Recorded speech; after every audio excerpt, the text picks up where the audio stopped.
Class 9 का NCERT का math है। क्वेश्चन नंबर 1 है एक्सरसाइज 6.1 का ज्योमेट्री का। चैप्टर का नाम है लाइन्स एंड एंगल्स।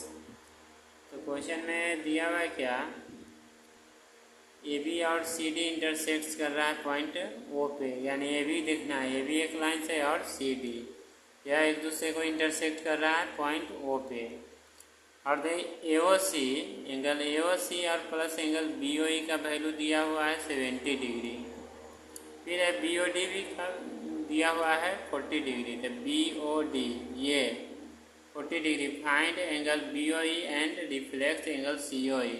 अब हमें बी ओ ई निकालना है एंगल, यानी ये वाले एंगल हमें निकालना है बी ओ ई। ये दोनों का तो सम दिया हुआ है, कैसे निकालेंगे उसको देखना। और यहाँ रिफ्लेक्स है, तो सबसे पहले अपने से देखना है, अगर यहाँ से हम इसको ऐसे ढक कर और इसमें देखते हैं तो यह एंगल दिख रहे हैं, एक स्ट्रेट लाइन है जिसपे रे स्टैंड्स है। तो लीनियर पेयर से जानते हैं if a ray stands on a line then the sum of angles is 180 degree.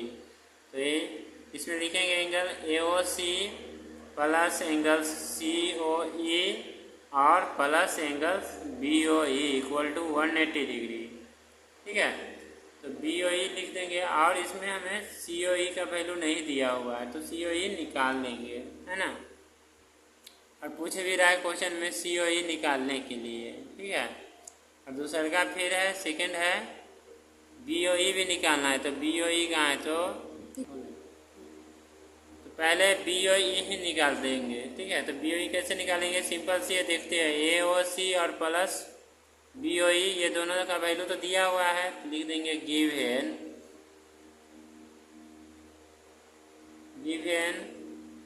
Angle A O C plus angle B O E equal to 70 degree. तो B O E अब इसमें हमें निकालना है क्या, बी ओ ई का value निकालना है। तो ए ओ सी का वैल्यू दिया हुआ रहेगा तब तो हम बी ओ ई निकालेंगे। तो अब ये हमें टेक्निक लगाना है, यानी अपने से सोचना है ए ओ सी की जगह कुछ ऐसा वैल्यू दिया हुआ है। तो देखते हैं ए ओ सी और बी ओ डी तो दिया हुआ है, तो ए ओ सी और बी ओ डी ये एंगल जो है दिख रही है एक दूसरे के आमने सामने, यानी लिख सकते हैं angle A O C equal to angle B O D vertically opposite angles. तो vertically opposite angles are equal, यहाँ लिख देंगे since angle A O C equal to angle B O D equal to 40 degree. क्यों है, क्योंकि vertically opposite angle से, vertically opposite angles are equal, angles are equal. इसमें यही पहचान करना है, ये पूरे ध्यान से देख रहे हैं तो ये वर्टिकली अपोजिट एंगल से ही हैं जो टू लाइन्स इंटरसेक्ट कर रहे हैं एक दूसरे को इस तरह से, है ना। तो ये और ये वर्टिकली अपोजिट हो गया, ये भी और ये वर्टिकली अपोजिट। तो आप बी ओ डी के ए ओ सी के जगह हम 40 डिग्री लिख सकते हैं। यहाँ पर लिख देंगे 40 plus angle B O E equal to 70 degree. तो angle B O E equal to 70 degree minus 40 degree equal to 30 degree answer. तो बी ओ ई निकल गया। अब है रिफ्लेक्स एंगल सी ओ ई निकालना है। तो रिफ्लेक्स एंगल में जानते हैं क्या होता है कि sum of all angles is 360 degree, लेकिन हमें सिंपल सी इसी पर चलेंगे। ठीक है, ये वाले एंगल्स को देखना है, इसको और हमें इसको देखना है। तो लिख देंगे since angle A O C plus angle C O E plus angles B O E equal to 180 degree. तो इसमें देखते हैं क्या, ए ओ सी और बी ओ ई का तो वैल्यू दिया हुआ है, ए ओ सी और बी ओ ई का वैल्यू 70 डिग्री दिया हुआ है, सी ओ ई नहीं दिया हुआ। तो यहाँ लिख देंगे simple C angle C O E equal to 180 degree और माइनस 70 डिग्री, कितना हो जाएगा 110 डिग्री। तो अब हमें रिफ्लेक्स इसका निकालना है। क्वेश्चन में दिया हुआ है रिफ्लेक्स, ठीक है, एंगल COE। तो रिफ्लेक्स का मतलब क्या आता है? Sum of all angles is 360 degree. यहाँ पर कर देंगे 360 डिग्री और माइनस 110 डिग्री यानी 250 डिग्री। यही हमारा आंसर निकल गया। क्वेश्चन नंबर अब 2 है, देखना। क्वेश्चन नंबर 2 में दिया हुआ है क्या? XY and MN lines intersect at point O। XY यहाँ पे है और MN यहाँ जो O पे इंटरसेक्ट कर रहा है, और angle POY equal to 90 degree दिया हुआ है। फिर है A/B इक्वल टू 2/3। तो फाइंड C, हमें C निकालना है। तो C निकालने के लिए पहले क्या करना है? हमें A और B के बारे में जानना होगा। जब A और B निकलेगा तब तो हम C निकालेंगे। अगर देखते हैं C निकालने के लिए तो इस तरह से चलते हैं, तो यह एक लीनियर पेयर से बनेगा या वर्टिकली अपोजिट एंगल से। तो सबसे पहले है ये वाले, फिर लीनियर पेयर के फॉर्म में इसको देखते हैं, ठीक है। लिख देंगे XY, तो ये इंटरसेक्ट कर ही रहा है, तो लिख देंगे XY and MN intersect at point O।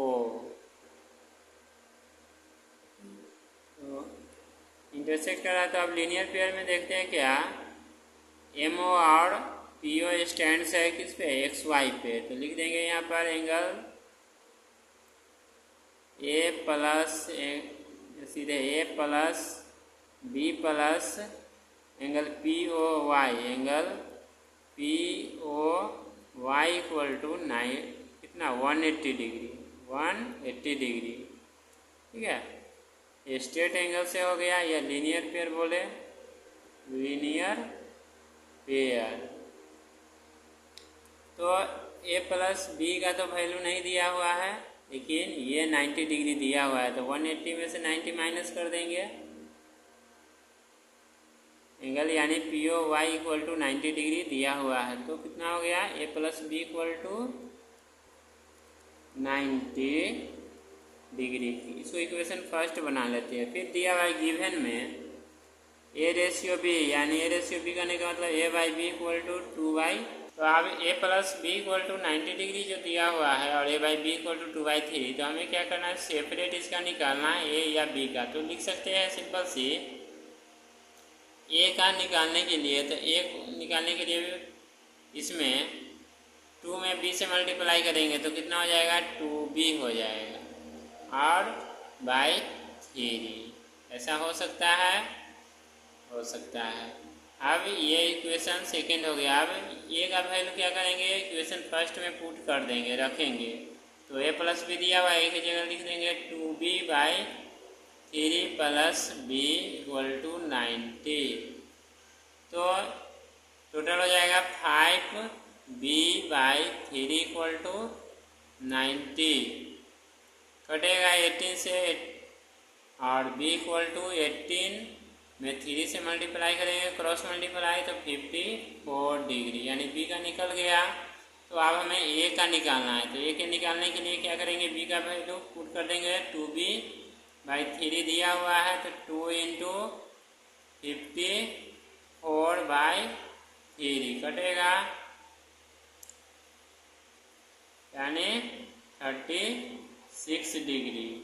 आप देख रहे हैं इस दोनों का अगर सम कर देते हैं तो ये एक angles MOY equal to XOY vertically opposite angles होता है, और ये क्या कहते हैं? C का भी वैल्यू निकल जाएगा। तो लिख देंगे angle MOY equal to angle XON vertically opposite angles. क्या है? वर्टिकली अपोजिट एंगल्स सारे इक्वल होते हैं। तो MOY की जगह लिखेंगे A प्लस 90 डिग्री, यानी A plus 90 degree equal to C। तो ए का वैल्यू दिया हुआ निकला है 36, तो लिख देंगे 36 + 90 इक्वल टू सी, यानी सी का जो वैल्यू निकलेगा सी इक्वल टू और कितना होगा 126 डिग्री। एक ये आंसर हो गया। सी का निकालना भी था तो सी का निकाल चुके हैं।